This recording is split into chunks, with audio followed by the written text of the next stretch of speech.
بسم الله الرحمن الرحيم. الحمد لله رب العالمين، والصلاة والسلام على أشرف الأنبياء والمرسلين نبينا محمد وآله وصحبه أجمعين.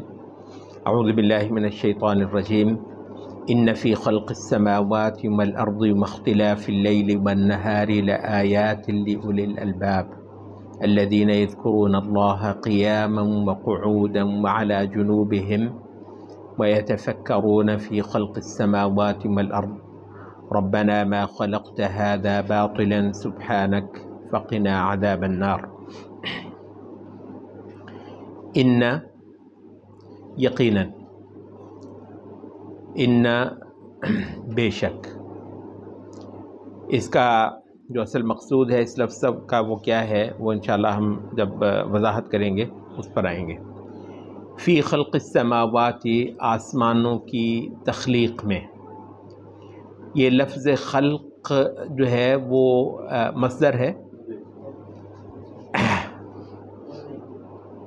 اچھا، یہ لفظ خلق مصدر ہے، اور مصدر کسی وقت اس فعل کی ہیپننگ کے معنی کا معنی دینے کے لیے آتا ہے، اور کسی وقت جو ہے وہ مفعول کا معنی بھی دیتا ہے. جیسے کتب یکتب کا مصدر کیا ہے؟ کتاباً. کتب، کتاب کیا ہے؟ مصدر ہے، لیکن اس سے مقصود کیا ہوتا ہے؟ مکتوب، جو چیز لکھی گئی ہے. تو کتاب جو ہے وہ مکتوب کے معنی میں ہوتا ہے. تو دو معنی ہیں خلق کے. اچھا، تو اگر خالص مصدر کے معنی میں لیا جائے تو وہ ہے پیدا کرنا. خلق السماوات، پیدا کرنا آسمانوں کا اور زمین کا، یعنی پیدا کرنے کا جو عمل ہے وہ مراد ہے. ان فی خلق السماوات والارض، یقیناً آسمانوں کے پیدا کرنے میں اور زمین کے پیدا کرنے میں. اب پیدا کرنا مصدر ہے، ٹھیک ہے، ایک فعل کے ہیپننگ کا معنی دیتا ہے. اچھا، دوسرا معنی کیا ہوگا؟ خلق بمعنی مخلوق. جیسے کتب یکتب کتاب بمعنی مکتوب، تو خلق یخلق خلق بمعنی مخلوق، ٹھیک ہے. تو وہ یہ ہے کہ اس کا معنی جو ہے نا وہ ساخت ہو جائے گا. تو دوسرے معنی میں ساخت. فی خلق السماوات والارض، آسمانوں اور زمین کی ساخت کے اندر. وہ جو مشہور حدیث ہے اور دعا بھی اس کے اندر ہے، آئینہ دیکھنے کی دعا، وہ کیا ہے بھلا؟ اللہم کما حسنت خلقی. وہاں خلق سے کیا مراد ہے؟ ساخت، تخلیق، ساخت، ٹھیک ہے. تو جیسے حسن خلقی، جیسے تو نے میری ساخت اچھی کر دی ہے، تو اسی طریقے سے تو میرا جو بیہیویئر ہے، اخلاق ہے، میرا کردار ہے، میری سیرت ہے، اس کو بھی تو اتنا ہی اچھا کر دے، ٹھیک ہے. تو خلق سے مراد دوسرا معنی کیا ہے؟ ساخت. پہلا معنی پیدا کرنا، پیدا کرنے کا عمل. دوسرا ساخت، یعنی جس انداز سے اللہ رب العزت نے اس کو تخلیق کر دیا ہے. واختلاف اللیل، اور بدلنا رات کا اور دن کا. اختلاف آنا رات اور دن میں. لا آیات، لا اسے لام تاکید بھی کہتے ہیں، لام قسم بھی کہتے ہیں. آیات نکرہ ہے، ٹھیک ہے، آیہ کی جمع ہے. یقیناً نشانیاں ہیں. اچھا، نکرہ کا معنی اس کو انشاءاللہ ہم زیادہ واضح کریں گے. نکرہ کا معنی دینے سے ایک کثرت کا معنی آ جاتا ہے. اگر معنی ہم کر دیں اردو میں زیادہ واضح کرنے کے لیے کہ بہت نشانیاں، بے شمار نشانیاں ہیں، تو مفہوم کے ادا کرنے میں غلط نہیں ہوگا. لی کے لیے، واسطے، اولی والے، اولی والے. الالباب، الباب لب کی جمع الباب. لب کا مطلب یہ پھل یا کوئی مغز وغیرہ ہوتا ہے نا، تو اس کے اندر جو گری ہوتی ہے اس کو لب کہتے ہیں، اور اس کے جو باہر کا ہوتا ہے اسے قشر کہتے ہیں. قشر یا چھلکا. تو ایک چھلکا ہوتا ہے اور ایک پھر اس کے اندر مغز ہوتا ہے. تو اس وجہ سے کیونکہ انسان کے اندر جو عقل ہے وہ اس کے اندر ہوتی ہے، تو اندر کی شے جو اصل کام کرنے والی ہے اس کے لیے پھر لب کا لفظ بولا گیا ہے. الباب اس کی جمع ہے اولی الالباب، مغز والوں کے لیے، عقل والوں کے لیے. فہم والوں کے لیے۔ پوری آیت کا ترجمہ ہو گیا یقیناً آسمانوں اور زمین کی ساخت میں یا آسمانوں اور زمین کے پیدا کرنے میں اور رات اور دن کے بدلنے میں بے حد و حساب نشانیاں ہیں عقلوں والوں کے لیے، ہوش مندوں کے لیے۔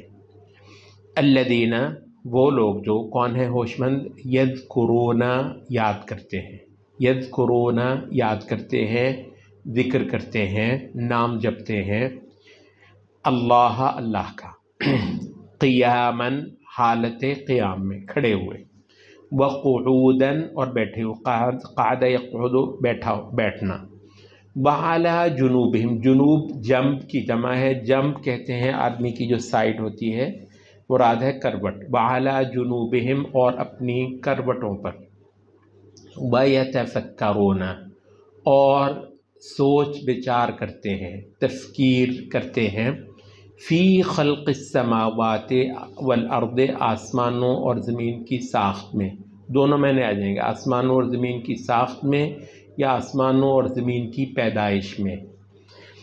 ربنا، اے ہمارے پروردگار، ما خلقتا، نہیں، ما نافیہ ہے، ما خلقتا، نہیں پیدا کیا تو نے، ھذا، اس کو، باطلاً، بے مقصد، باطلاً، بغیر کسی غرض کے، بغیر کسی غایت کے، بیکار۔ باطل کا مطلب بیکار، یہ جو انسان کچھ نہ کرتا ہو اس کو بھی باطل کہتے ہیں کہ بالکل ہی یہ بیکار ہے، کسی کام نہیں آتا ہے۔ بطالہ جو ہے وہ نکھٹوپن کو کہتے ہیں، بطالہ عربی میں۔ باطلاً، بے مقصد، بیکار، سبحانک، تو پاک ہے، سبحانک، تو پاک ہے، پس، قی، بچا، یہ صرف ایک حرف کا فعل ہے عربی میں۔ یہ ایک خاص وہ ہوتا ہے جس میں جو ہے نا صرف ایک حرف کا فعل بن جاتا ہے، فعل امر۔ وقا، یقی تھا اصل میں، وقا، بچانا، یقی، بچا، وقا اس نے بچایا، وقی، یقی وہ بچاتا ہے، ٹھیک ہے۔ تو اس کا فعل امر ہے قی، صرف قی، یہ فا پس کے معنی میں ہے، اور نا مفعول ہے ہم کو، تو صرف قی، بچا، نا ہم کو، فاقینا، پس بچا ہم کو، عذاب النار، دوزخ کے عذاب سے، آگ کے عذاب سے۔ پوری آیت کا ترجمہ، وہ لوگ جو یاد کرتے ہیں اللہ کو کھڑے ہوئے، بیٹھے ہوئے اور اپنی کروٹوں پر، اور غور و فکر کرتے ہیں آسمانوں اور زمین کی ساخت میں، یا غور و فکر کرتے ہیں آسمانوں اور زمین کی پیدائش میں۔ اے ہمارے رب، تو نے نہیں پیدا کیا اس سب کو بیکار، تو پاک ہے، پس بچا ہم کو دوزخ کے عذاب سے۔ اچھا، یہ قرآن مجید کے خاص الخاص مقامات میں سے ایک ہے۔ قرآن مجید سارا ہی کمال کا ہے، لیکن یہ ہے کہ قرآن مجید میں کچھ آیات کو خصوصی اہمیت حاصل ہونا، یہ چیز احادیث سے، ہمارے سلف کے اقوال سے ثابت ہے۔ یعنی قرآن مجید کی کچھ آیتوں کو باقی آیتوں کے نسبت بہت خاص کہنا، ٹھیک ہے، اور زیادہ باقی آیتوں کی نسبت بھی زیادہ اہم ماننا، یہ ایک کوئی غلط بات نہیں۔ اچھا، اس حوالے سے یہ کیوں خاص الخاص ہے؟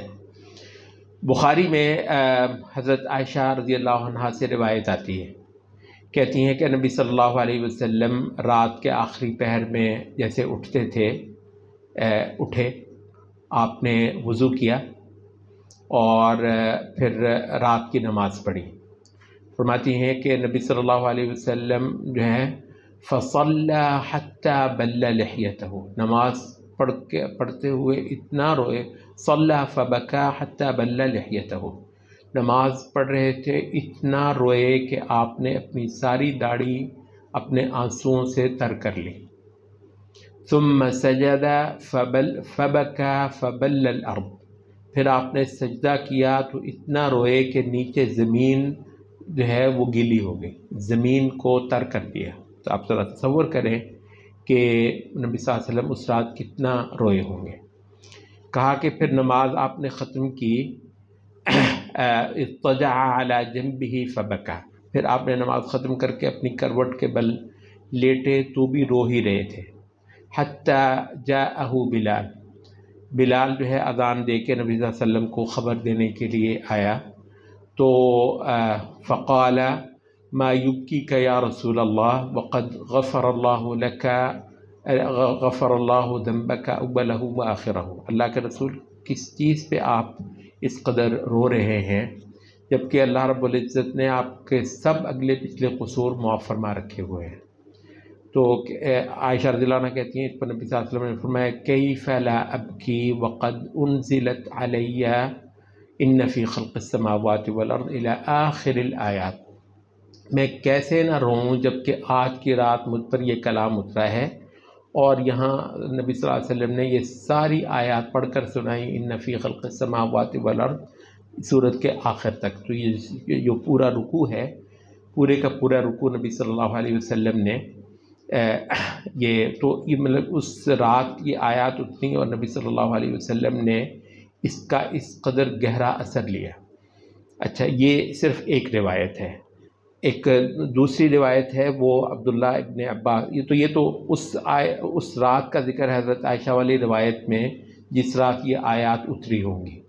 اچھا، اس کے علاوہ نبی صلی اللہ علیہ وسلم کا معمول جو ہے وہ حضرت عائشہ والی حدیث میں ذکر نہیں ہے، وہ حضرت عبداللہ ابن عباس رضی اللہ عنہ سے آتی ہے۔ یہ روایت تھوڑے تھوڑے لفظوں کے فرق کے ساتھ بخاری میں بھی آتی ہے، مسلم میں بھی آتی ہے، یعنی یہ متفق علیہ روایت ہے کہ عبداللہ ابن عباس رضی اللہ عنہ کہتے ہیں کہ ایک رات میں نے نبی صلی اللہ علیہ وسلم کے ساتھ رات گزاری اور کہا کہ میں اپنی خالہ کے گھر، آپ کو حضرت عبداللہ ابن عباس کی خالہ تھی میمونہ رضی اللہ عنہ ام المؤمنین، تو جن صحابہ کی خالہ نبی صلی اللہ علیہ وسلم کی بیوی ہو، ظاہر ہے اس کو نبی صلی اللہ علیہ وسلم کے گھر تک پوری طرح ایکسیس ہے، اور یہ ظاہر ہے کہ یہ سارے صحابہ کو حاصل نہیں ہے۔ اب عبداللہ ابن عمر رضی اللہ عنہ کا بھی یہ واقعات ہے کیونکہ ان کی بہن تھی حضرت حفصہ، ان کی بہن تھی، ظاہر مطلب بہن کے گھر جانے میں کوئی مسئلہ نہیں ہوتا، تو بالکل اس کے گھر کے اندر تک جانے کی اس کو اجازت ہوتی ہے۔ تو عبداللہ ابن عباس رضی اللہ عنہ کہتے ہیں کہ نبی صلی اللہ علیہ وسلم رات کو آئے تو کچھ گھڑی آپ نے گھر والوں کے ساتھ باتیں کی، پھر نبی صلی اللہ علیہ وسلم سوئے۔ کہا کہ نبی صلی اللہ علیہ وسلم کے لیے ایک تکیہ جو ہے وہ ڈالا گیا۔ کہتے ہیں نبی صلی اللہ علیہ وسلم اور میری خالہ، یہ جو تکیے کی جو لمبائی ہوتی ہے اس طرف کو لیٹ کے، اور کہتے ہیں تکیے کی جو چوڑائی ہوتی ہے میں نے وہاں پہ سر رکھ کے میں بھی سو گیا۔ مطلب یہ قربت تھی، آپ کو گھر والے جو سارے اکٹھے ہوئے ہوتے ہیں تو ایسے ہی مطلب قریب قریب سو لیتے ہیں۔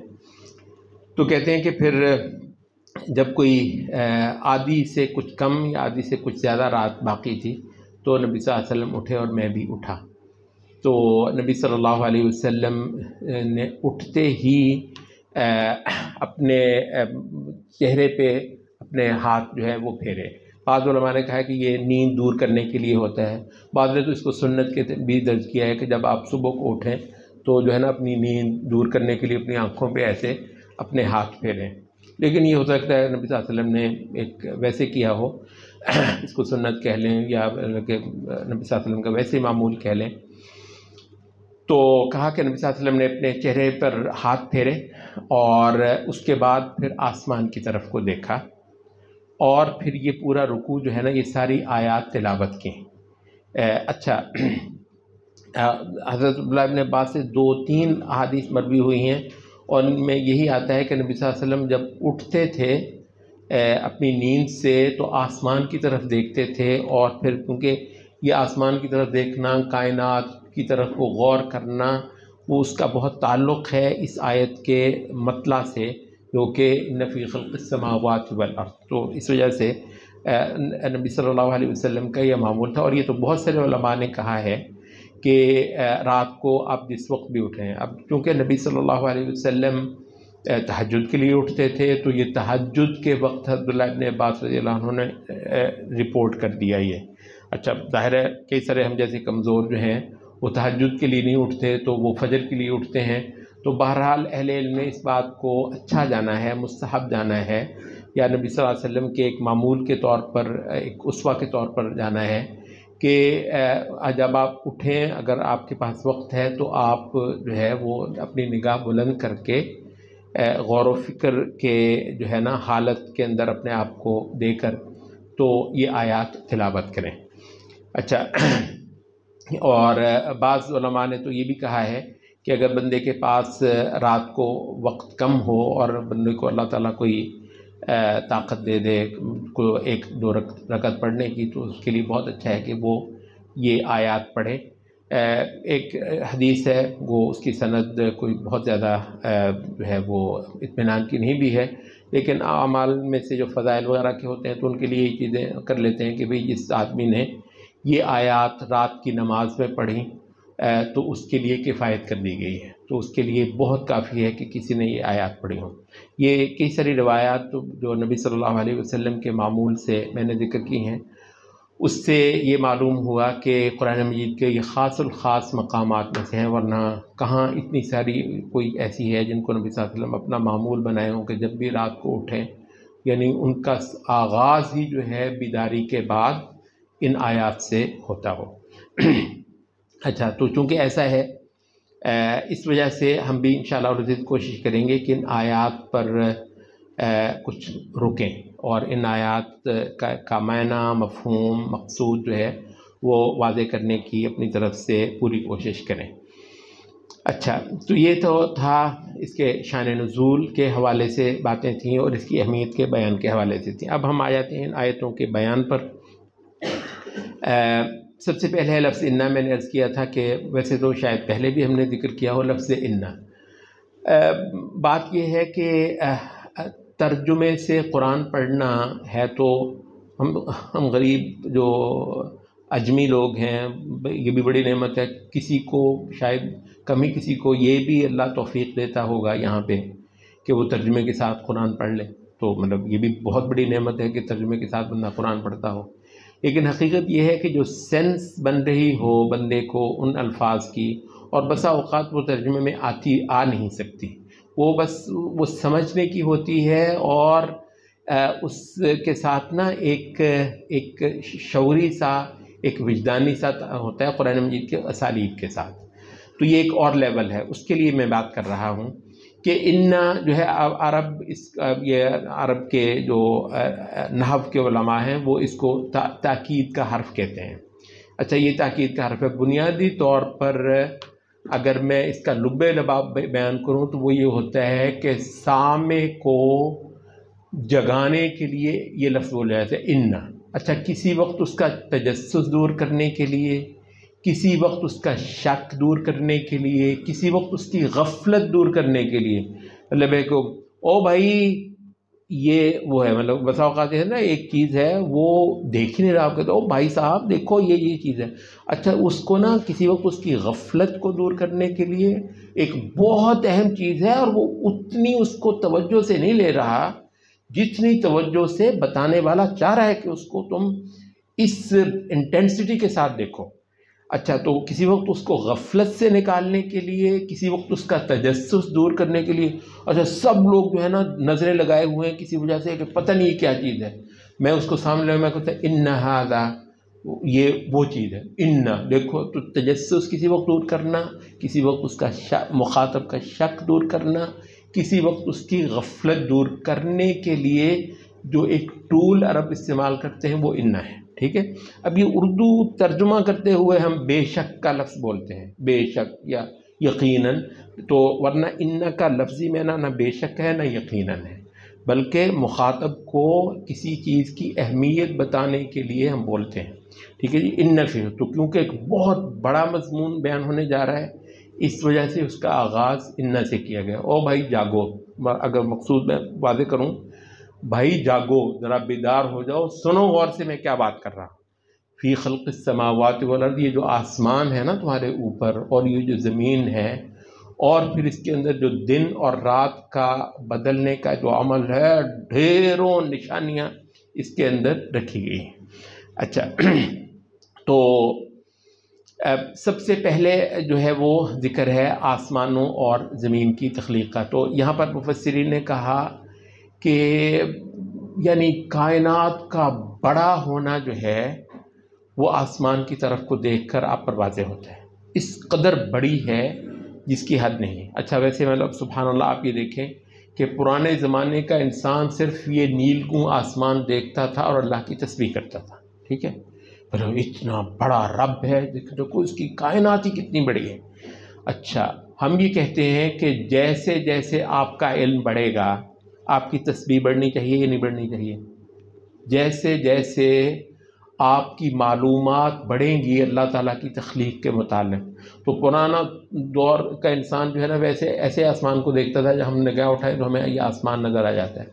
البتہ یہ کہ موجودہ دور کے انسان نے بڑی بڑی ٹیلیسکوپس لگائیں، اس سے دماغ چکرا گیا. یا اللہ وہ جی پتہ نہیں یہ کہکشاں پتہ نہیں کیا بلا ہوتی ہے. پھر انہوں نے کہا یہ کہکشاں کوئی ایک نہیں ہے، کوئی 10 نہیں ہے، کوئی 20 نہیں ہے، کوئی پتہ نہیں لاکھوں بھی نہیں ہے. اچھا پھر ان کا یہ بھی خیال ہے کہ یہ سارے کہکشائیں مل کر شاید اس کائنات کا ایک چھوٹا سا حصہ بنتا ہے. پھر اس کے بعد اتنے بڑے بڑے حصے کوئی اور ہیں، اور اس کے بعد پھر خدا جانے. تو اس کا مطلب یہ ہے کہ اس قدر عظیم شان کائنات کا جب وہ کریں گے تو اس پر تو اللہ کی اتنی تسبیح بنتی ہے، اتنی پاکی بنتی ہے کہ موجودہ دور کا انسان زیادہ مقروض ہے خدا کا. موجودہ دور کا انسان خدا کے احسانات کے مشاہدے کی بنیاد پر زیادہ زیر بار ہے اللہ رب العزت کا. لیکن کہتے ہیں کہ وہ جو بدقسمتی ہوتی ہے وہ کیا ہوتی ہے کہ جتنا زیادہ خدا کی نعمتیں اور خدا کی قدرتیں دیکھے اتنی زیادہ اس کی غفلت بڑھ گئی ہو. اور حتیٰ کہ غفلت کا لفظ بھی بہت چھوٹا ہے. موجودہ دور کا انسان ہمیں کسی بھی انسانی تاریخ کے دور سے بڑھ کر متکبر ہے، اور بڑھ کر یہ اللہ رب العزت کا باغ ہے. اس وقت جس تہذیب کو آپ انہیل کر رہے ہیں نا، جانتے ہیں انہیل کرنا سانسوں کے ساتھ آپ کے اندر جا رہی ہے. وہ یہ نہیں ہے کہ آپ باقاعدہ فیصلہ کرتے ہیں یہ کرتے نہیں، وہ تو خود بخود جا رہی ہے. جیسے ہوا آپ کے پھیپھڑوں کے اندر خود بخود جاتی ہے، آپ فیصلہ نہیں کرتے کہ یہ جائے نہ جائے کتنی جائے. تو اس طریقے سے کر رہے ہیں. تو وہ جو جس تہذیب کو آج آپ انہیل کر رہے ہیں یہ ساری رسالتوں کے خلاف، صرف کسی ایک رسالت کے، ساری شریعتوں کے خلاف، سارے رسولوں کے ساتھ اور ساری تنزیلات ایک آسمانی کے ساتھ جتنا بڑا کفر کریے. مطلب موجود کہتے ہیں قدیم زمانے کا انسان جو ہے وہ ٹھیک ہے مشرک تھا، بتوں کو پوجتا تھا، مگر بتوں کو پوجتا اسے کہتے تھے کہ ان کو کیوں پوجتے ہوئے، کہتا ہے یہ خدا کا تقرب دلاتے ہیں. یہ آپ کو تو قرآن مجید میں ہے ما نعبدہم الا لیقربونا الی اللہ زلفی. یعنی اس مشرک کے اندر بھی ایک درجے میں خدا کی تعظیم بیٹھے ہوئے. اس مشرک کو بھی خدا کی پرواہ ہے، اور وہ مشرک بھی خدا کا قرب جو ہے وہ حاصل کرنا چاہتا ہے. مگر بدقسمتی اس کی یہ ہے کہ ان چیزوں کے آگے عبادت جیسی چیز کو بجا لاتا ہے، اور یہاں سے اللہ رب العزت کے غضب کا اور اس کی جو ہے وہ ناراضی کا یہ مستحق ہو گیا. موجودہ دور کے انسان کو کبھی پوچھے تو وہ کہتا ہے ہوتا خدا ہوتا کون ہے. تو اس وجہ سے بہت بڑا جو ہے، تو جتنا زیادہ یہ خدا کی قدرتوں کا مشاہدہ کیا اس نے، اتنا اس کو زیر بار ہونا تھا، اتنی اس کی تسبیح بڑھ جانی چاہیے تھی، مگر اتنی زیادہ اس کی بغاوت ہوئی. اور یہ اصل کفر ہے، یہ اصل کفر ہے کہ اللہ تعالیٰ کے احسانات، انعامات، رحمتوں، نوازشوں وغیرہ سے سب سے زیادہ بندہ مطلع ہو، اور سب سے زیادہ اللہ رب العزت کو نظر انداز کرنے والا اور اللہ رب العزت کو کچھ نہ جاننے والا ہو. اچھا تو کہتے ہیں کہ اس وجہ سے اللہ تعالیٰ نے آسمانوں کا ذکر کیا. بلکہ امام قرطبی کہتے ہیں کہ کائنات کی وسعت اور ہیبت جاننے کے لیے آسمانوں کا ذکر فرمایا ہے، اور تنوع جو ہے نعمتوں کا وہ زمین پہ ہے. آپ کو پتہ مطلب ویسے تو یہ ہے سبحان اللہ، بلکہ اس حوالے سے ہم یہ کہتے ہیں کہ یار تم نے ٹھیک ہے ساری کائنات تو انشاءاللہ قیامت تک تم نہیں دیکھ سکو گے، ٹھیک ہے، لیکن یہ ہے کہ کائنات کا اچھا خاصا حصہ تو تم نے دیکھا ہے نا. یعنی پرانے دور کا انسان تو اتنا دوربینیں لگا کر کائنات کو نہیں دیکھ سکا ہے. یعنی بلا مبالغہ کروڑوں جو ہے نا نظام ہائے شمسی ٹائپ جو ہے نا کروڑوں سسٹمز تو تم نے دیکھ لیے. یہ کائنات سائیں کر رہی، زندگی نام کی چیز ابھی تک تم کو اس اتنی وسیع کائنات میں تم کو نظر نہیں ہے. اچھا، اور اگر کبھی آ جائے ان کو نظر، فرض کریں کل کو پرسوں کو یہ جو ہے نا انکشاف ہوتا ہے ان کو فلاں سیارے پر زندگی، اتنی بڑی خبر ہوگی، اس قدر بڑی خبر ہوگی کہ جی زندگی ڈسکور کر لی گئی ہے. ظالموں وہ جو ہے وہ اتنی بڑی خبر ہوگی، یہ خبر، یہ زندگی یہاں ہے، ٹھیک ہے، تمہارے پاس زندگی ہے، زندگی نام کی شے جو ہے یہ ایک کرشمہ ہے. کبھی تم نہیں سمجھ سکتے کہ زندگی کس چیز کا نام ہے سوائے یہ کہ تم کہو کہ اللہ بڑا ہے، سوائے تم یہ کہو کہ اللہ پاک ہے اور اللہ قدرتوں والا ہے، کرشموں والا ہے، اور اللہ تعالیٰ وہ کچھ کرتا ہے جو انسان تصور بھی نہ کر سکتا ہو.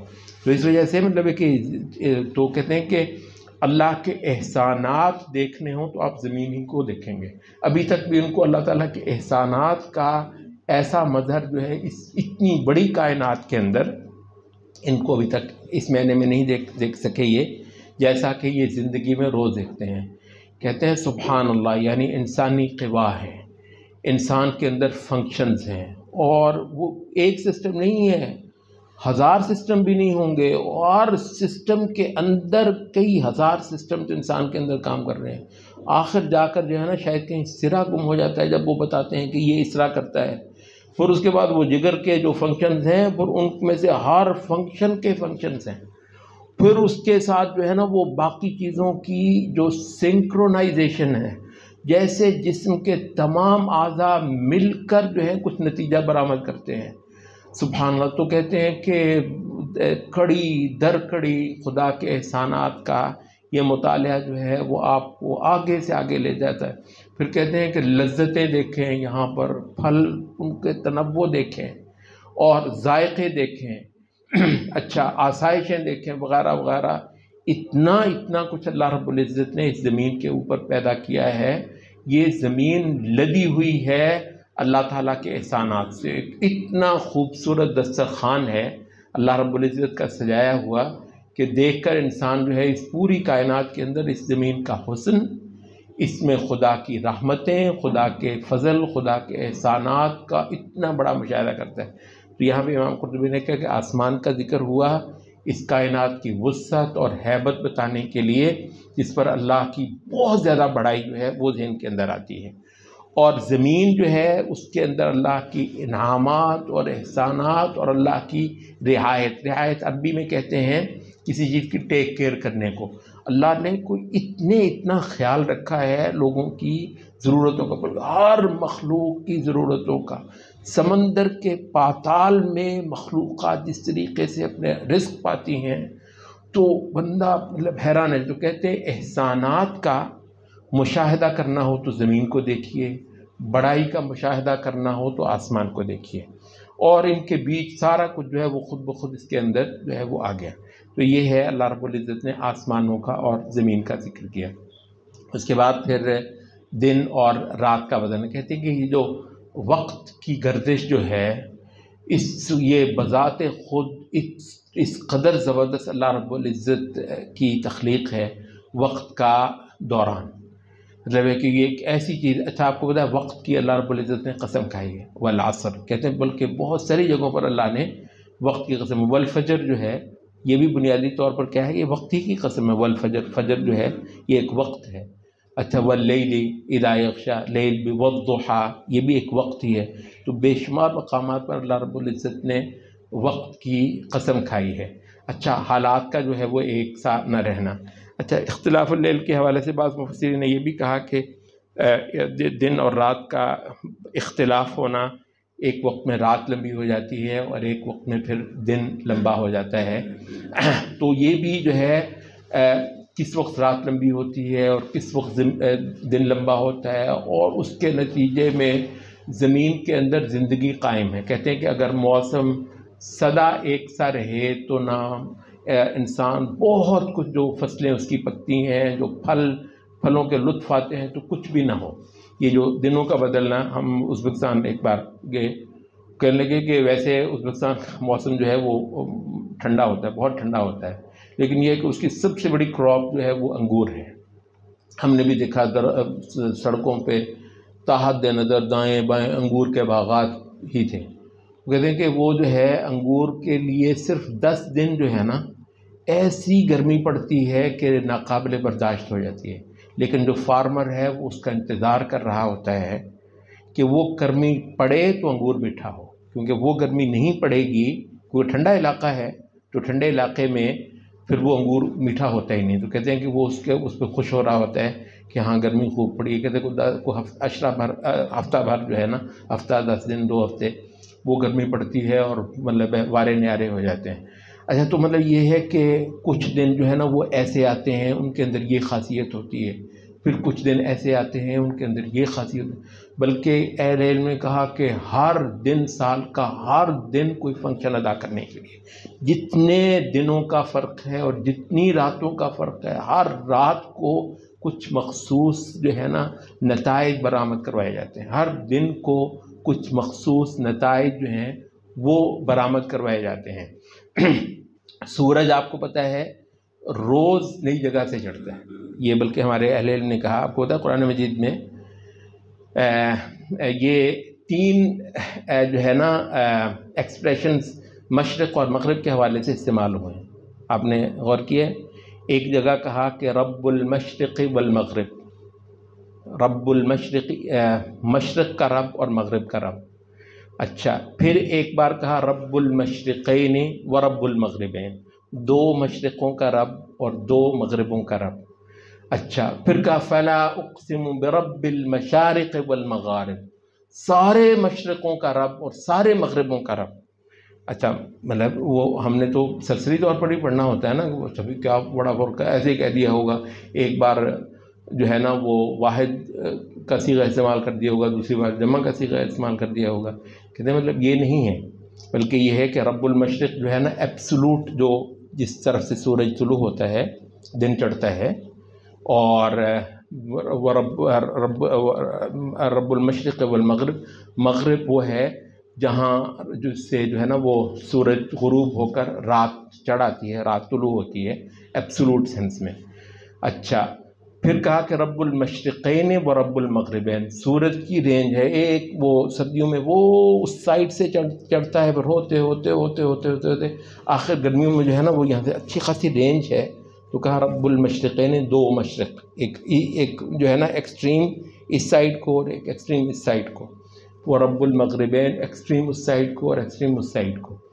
اچھا، پھر جب کہا کہ رب المشارق والمغارب، کہتے ہیں اس کا مطلب یہ ہے کہ وہ سورج کو روزانہ الگ جگہ سے چڑھاتا ہے۔ سبحان اللہ، سورج کو وہ روزانہ، کوئی ایک بھی دن ایسا نہیں ہے کہ سورج کو عین اسی جگہ سے چڑھاتا ہو جہاں کل چڑھایا تھا، ہر روز وہ نئی جگہ سے سورج چڑھاتا ہے۔ اچھا، اس وجہ سے سورج کا جو اینگل ہے روزانہ بدلتا ہے اور روزانہ وہ میننگ فل ہوتا ہے، وہ کچھ نہ کچھ جو ہے نا وہ مقاصد ادا کرتا ہے۔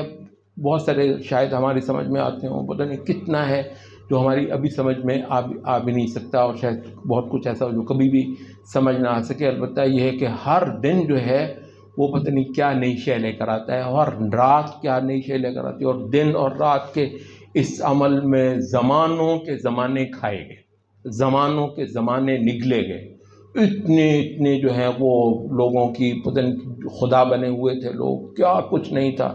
آج بھی لوگ ہم کو ڈراتے ہیں فلاں سے فلاں سے، ہم یہ کہتے ہیں کہ ہمیشہ ان کا جو ہے نا وہ ڈراوے دیتے تھے، آج وہ خاک بنے ہوئے ہیں، عاد، ثمود، فرعون، نمرود، سارا کچھ جو ہے، اور یہ جو متکبر ہیں سارے کے سارے خدا کی جو ایک مخلوق ہے جس کا نام زمانہ ہے اور جس کا نام لیل و نہار کی گردش ہے، وہ اس سارے کو نگل جانے والا ہے۔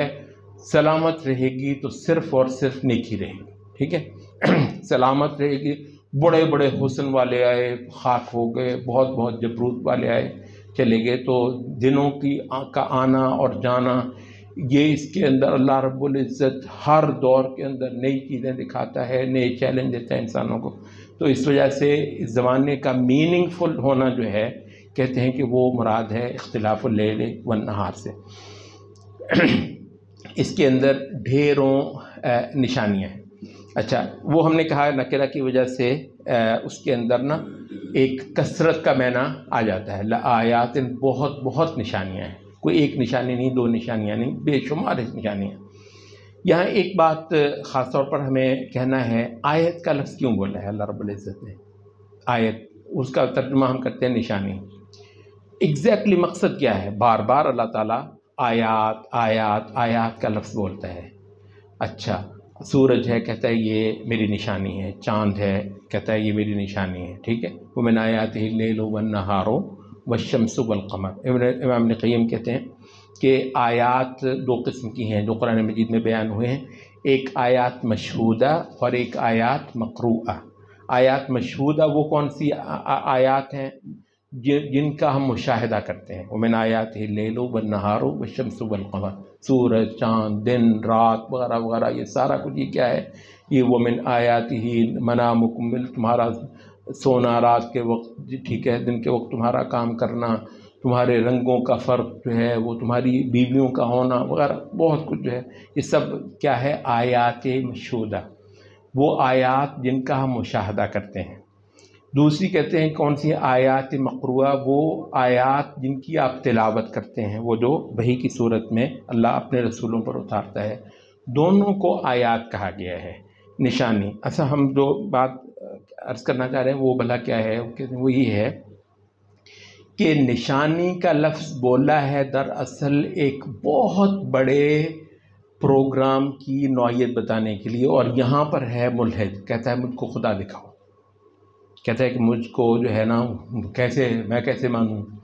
میں تو اپنے دیکھے ہوئے مانوں گا، تو دیکھا تو ہے ہی نہیں۔ تو کہا کہ یہ ہر آدمی کو یہ معلوم ہے کہ اس کائنات، یہ کائنات خود بولے گی، ابھی وہ نہیں بولے گا۔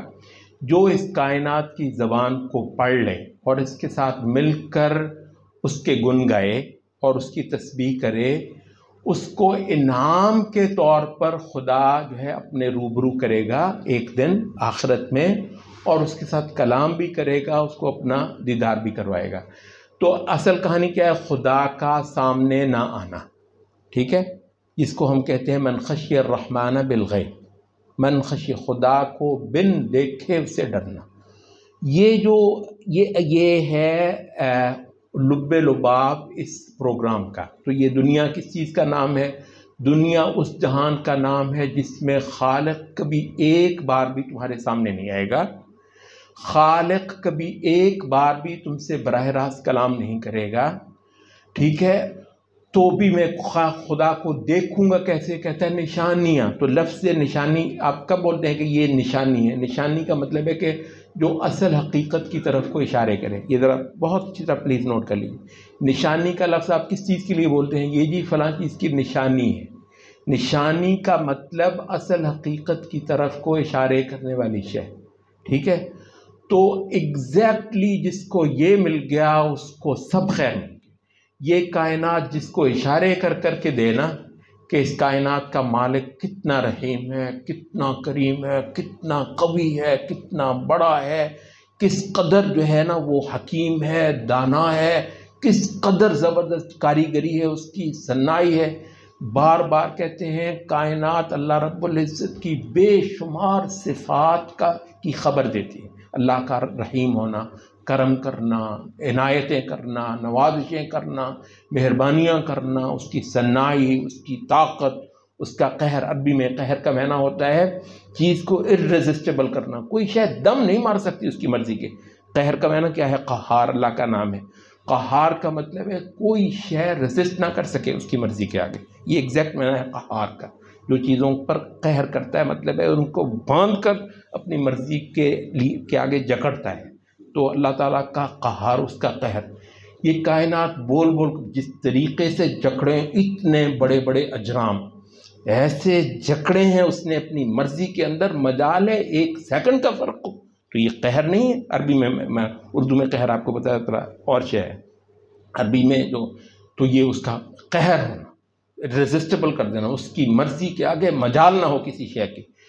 کتنی صفات ہیں اللہ تعالیٰ کی جو بولیں گی اس کائنات کے اندر، اور اس کائنات کی یہ زبان پڑھنا اور پھر اللہ کی تسبیحات کرنا۔ تو کہتے ہیں کہ جو بندہ ایمان کی نظر سے کائنات کو دیکھتا ہے، اس پوری کائنات کا حسن اس کے سجدوں میں آ جاتا ہے، اس کے سجدے پھر بولتے ہیں، اور اس کی تسبیحات پھر جو ہے نا زبان ہوتی ہے اس کائنات میں موجود جو لذتیں ہیں اور جو حسن ہیں اور جو رعنائیاں ہیں، وہ سب کی سب اس کی عبادت میں ڈھل جاتی ہیں۔ تو مطلب یہ ہے رب اعنی علی ذکرک و شکرک و حسن عبادتک۔ تو یہ سارا پلان ایک لفظ سے بیان ہوا ہے، وہ کیا ہے؟ آیات۔ میں نہیں بولوں گا، میں تمہارے سامنے نہیں آؤں گا، کائنات کو کہوں گا وہ بولے، کائنات کو کہوں گا وہ بولے، اور تم نے اس کی زبان کو پڑھنا ہے اور اس کی زبان کو سننا ہے، ٹھیک ہے؟ تو اس وجہ سے لفظ آیات کا مطلب ہے اصل حقیقت آپ کے سامنے فی الحال نہ آئے، اصل حقیقت نہ آئے، اس اصل حقیقت کی طرف کو اشارے کرنے والی بے تحاشا چیزیں آئیں۔ تو یہ جو پروجیکٹ ہے ہی ایمان بالغیب کا، اور ملحد کو فی الحال پورا اختیار ہے، وہ کہے مجھے تو کچھ نظر نہیں آتا ہے، ہم کہیں گے ظاہر ہے وہ جو چیز تمہارے اندر پڑھنے والی رکھی گئی تھی، وہ تمہارے اندر اگر کام نہیں کرتی ہے تمہاری اپنے تکبر کی وجہ سے اور تمہارے اپنے جحود کی وجہ سے، تو بلا شبہ تمہیں نہیں آئے گے۔ لیکن جن لوگوں کو اس کائنات کی زبان پڑھنے کی توفیق ملی ہے، وہ تو صبح و شام خدا کی عظمتیں ہی پڑھتے ہیں اس کے اندر۔ اچھا، تو آپ کو یہ تو اب معلوم ہو گیا یہاں سے کہ اس کائنات کا مطالعہ کتنا ضروری ہے۔ اچھا، اب ریگارڈلیس اس کائنات کو بلوں جو لفظ سائنس ہے وہ کیونکہ ایک الہادی نظر سے مطالعہ کے لیے بکثرت مستعمل ہے، تو بسا اوقات یہ لفظ جو ہے وہ شاید ایک غلط معنی دیتا ہو، تو اور ہمیں تو الفاظ پر بالکل کوئی اصرار نہیں ہے، لیکن یہ ہے کہ جو کچھ معلومات میسر ہیں آپ کے لیے اللہ رب العزت کے کرشموں کو مزید سے مزید جاننے کے لیے، ان کا مطالعہ کرنے کے لیے، وہ بلا شبہ آپ کے لیے عبادت کے عمل کو زیادہ کرتی ہیں، آسان کرتی ہیں، آپ کے عبادت کو زیادہ بامعنی بناتی ہیں۔ تو اس وجہ سے مطلب ہے کہ خوب غور و فکر کرنا ان ساری چیزوں کے اندر یہ ضروری ہے۔ ہماری بات تھوڑی سی لمبی ہوگی، دوسری آیت کو ہم آج پورا وقت نہیں دے پا رہے، تو انشاءاللہ اگلی آیت کے لیے ہم اگلی مجلس ہی رکھیں گے۔ تو یہ تھا اس کا شروع اس پورے مضمون کا، تو انشاءاللہ آئندہ آیات میں جاری رہے گا۔ سبحانک اللہم و بحمدک، اشہد ان لا الہ الا انت